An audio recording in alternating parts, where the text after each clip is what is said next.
మరొక కార్మిక నేత రాజశేఖర్ గారు ఫోన్ లైన్ లో సిద్ధంగా ఉన్నారు. రాజశేఖర్ గారు, మీరేమనుకుంటున్నారు ఈ ప్రమాదం జరగడానికి కారణం ఏమిటి అని? ఇంతకుముందు అయోధ్యరామ్ గారితో మాట్లాడాం, అలాగే మాజీ కార్మిక నేత దాస్ గారితో మాట్లాడాం. అక్కడున్న సిబ్బంది తక్కువగా ఉండడం, అలాగే మిషన్స్ మెయింటెనెన్స్ లేకపోవడం ఈ ప్రమాదానికి కారణం అంటూ వాళ్ళు మాట్లాడారు. మీ ఉద్దేశం ఏంటి, మీ అభిప్రాయం ఏంటి? ఇది చాలా ఘోరమైన ప్రమాదం అమ్మా. ఇటువంటి ప్రమాదాలు ఊహించినవే చాలా కాలంగా చెప్తున్నాం. కార్మిక సంఘాలుగా ప్రాపర్ గా మెయింటెనెన్స్ చేయండి, సిబ్బందిని కాంట్రాక్ట్ లేబర్ని తొలగించారు, పెర్మనెంట్ ఎంప్లాయీ చాలా మంది విఆర్ఓ పంపించారు, మ్యాన్ పవర్ సరిపోవడం లేదు, ఒక మనిషి ఒక కార్మికుడు 3-4 చేయాల్సిన పని చేస్తున్నారు. ఈ విధంగా పని ఒత్తిడి కూడా పెరిగిపోతుంది.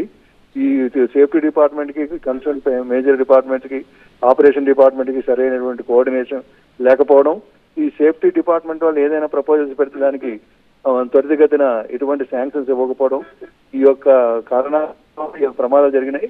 మొత్తం అన్ని కూడా ఎక్కడైతే పర్మనెంట్ ఎంప్లాయీస్ చేయవలసిన పని కూడా కొద్దిమంది ఈ కాంట్రాక్టర్లకు ఇచ్చేయడం, ఈ కాంట్రాక్టర్ నాశరకంగా చేయడం, ఈ ప్రమాదాలు కూడా కారణం అవుతున్నాయి. దీని మీదట ఎప్పటి నుంచో చెప్తున్నాం, సమగ్రంగా మీరు చర్యలు చేపట్టాలి, ప్రాపర్ గా సేఫ్టీ అప్లయన్సెస్ ఇవ్వాలి, అందరికీ సేఫ్టీ ప్రికాషన్ తీసుకోవాలి, ప్రాపర్ మెయింటెనెన్స్ చేయాలి. ఇవన్నీ కూడా నెగ్లిజెన్స్ చేయడం వల్ల ఈ రోజు మరి ప్రాణాలు కోల్పోయారు. చాలా దారుణం. అసలు మాట్లాడడానికి రాళ్ళు ఎంతమంది అమాయకులైనటువంటి కార్మికులు సుమారు 8 మంది అక్కడే స్పాట్ లోనే చనిపోవడం జరిగింది. ఇంకా చాలా మందికి శతగాత్రులు అయ్యారు. వీరందరికీ సరైన నష్టపరిహారం కానీ వారి కుటుంబాలను ఆదుకోవాల్సిన పరిస్థితి ఏదైనప్పటికీ ఎన్ని కోట్లు ఇచ్చినా తిరిగి ఆ ప్రాణాలను మనం తీసుకురాలేము.